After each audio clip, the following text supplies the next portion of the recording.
And you will see him here engaging with the arguments from the Republican side. He definitely puts his shoulder into it a little bit. You can see that he is feeling it, right? But he is not just out there picking fights and trying to obfuscate, trying to score points on his rivals across the aisle. He's making a clear, emphatic case for why the other side that's against impeachment is wrong and why he is going to vote yes. Just watch this.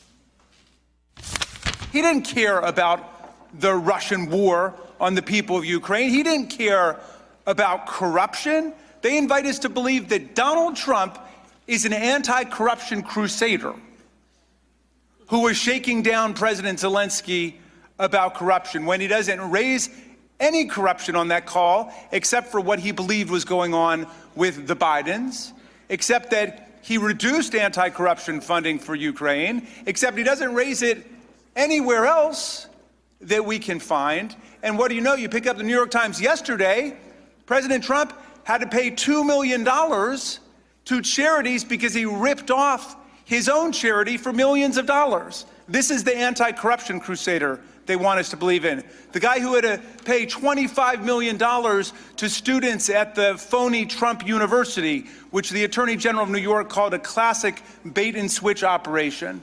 This is the guy that they want us to believe was shaking down the president of Ukraine because he had some secret anti-corruption agenda that actually wasn't related to the Bidens, that wasn't related to rehabilitating the totally discredited Russian conspiracy theory that it was Ukraine and not Russia that interfered in our campaign in 2016. Come on, get real, be serious. We know exactly what happened here. 17 witnesses. It's uncontradicted. There's no rival story. No rival story at all. And our colleagues will not even tell us whether in theory they think it would be wrong for the President of the United States to shake down foreign governments to come and get involved in our presidential campaigns in order to harm the president's political opponents. They won't even tell us in principle whether they think that's wrong, because they think it's too dangerous at that point. We know that they don't accept the facts. We know they don't accept the evidence. They don't like the fact that the depositions took place in the basement. Where should they have been? On the first floor? The second floor? Would they accept the facts? If we found some other room, would that be all right? Because their people were there. I was in that room.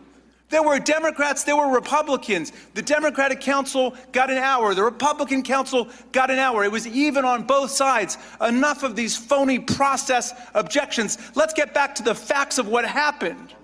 The President of the United States shook down a foreign power to come and get involved in our election. That's wrong. I yield back. Mr. Chairman. Gentleman yields back.